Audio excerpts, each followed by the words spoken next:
And so we've got our lava flow that interacted with water-laden diatomaceous muds, churning, boiling, erupting steams through it, and blasting bits of the lava into the muds, forming the pepperite, which is the bulk of the rest of the outcrop, at least from this point that way.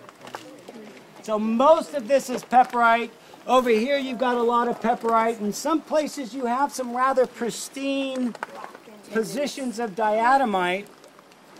They were rather coherent blocks that got shoved aside, remained rather intact, while the water around was churning and boiling and being pepperized, I guess is a good way to say it. Pepperization. We'll make that one up today. The process is pepperization.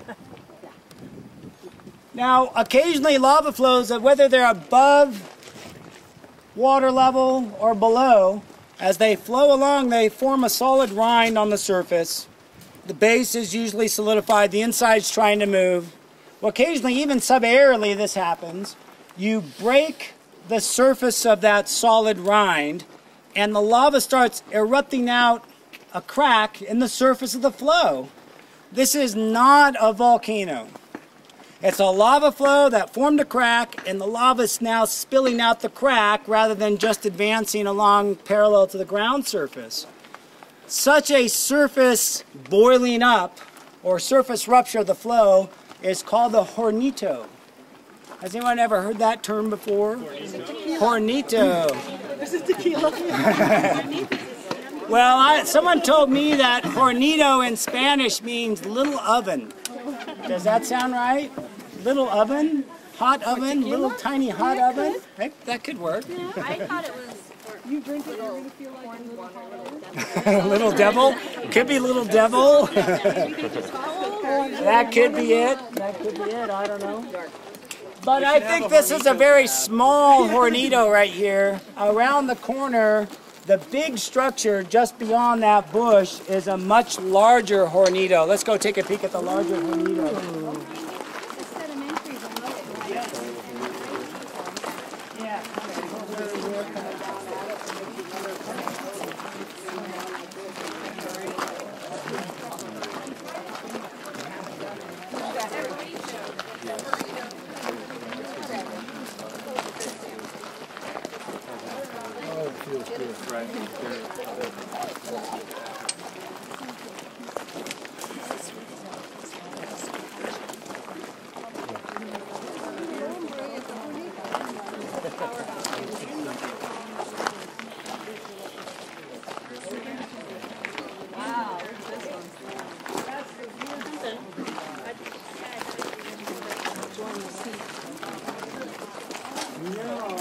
That's a good question. How would you describe that? Would you categorize that as volcanic or sedimentary? So look at our large hornito right there. This one actually has some pretty neat textures to it. Up behind this tree log. If you want to go check that out, realize that the slope is coming out over you. So if you're up there, you've got rocks above your head. Sometimes students will climb up there, there's some neat textures in there. The other thing is the edge of this lava flow, where it does give way to the pepperite, is really glassy. You remember some of those textures that we saw in the vesiculated cinders at the cinder cone? You see those actually on the solid edges of the lava itself. So some of this comes out looking really neat. We might see if we can find a few pieces before we wander on that. Behind the tree, up above Kevin, another hornito.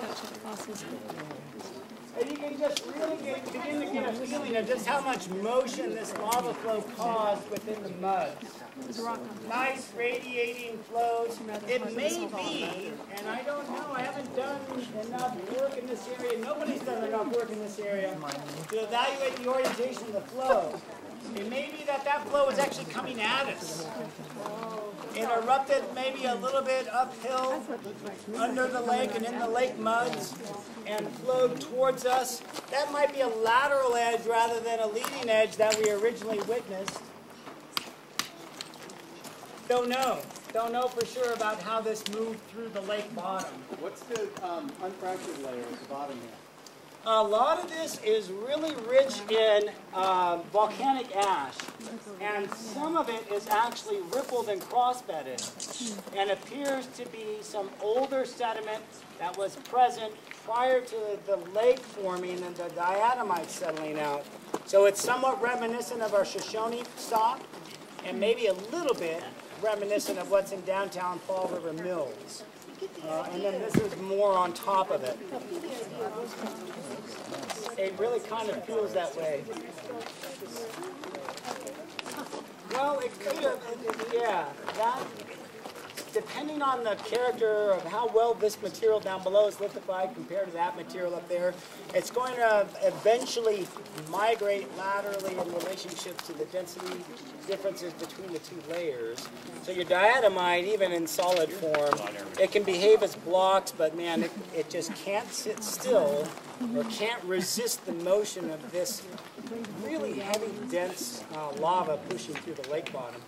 These layers down here, and especially back towards Tanya, we were looking at the basal layers between the flow are somewhat tilted about like this and coming back towards the canal. And so it might even be that these are significantly older deposits that have been tilted down like this, then the diatomite piled up on top of that before the lava squeezed between the contact within the bottom of that lake. So again, it could be, yeah, this is really cool.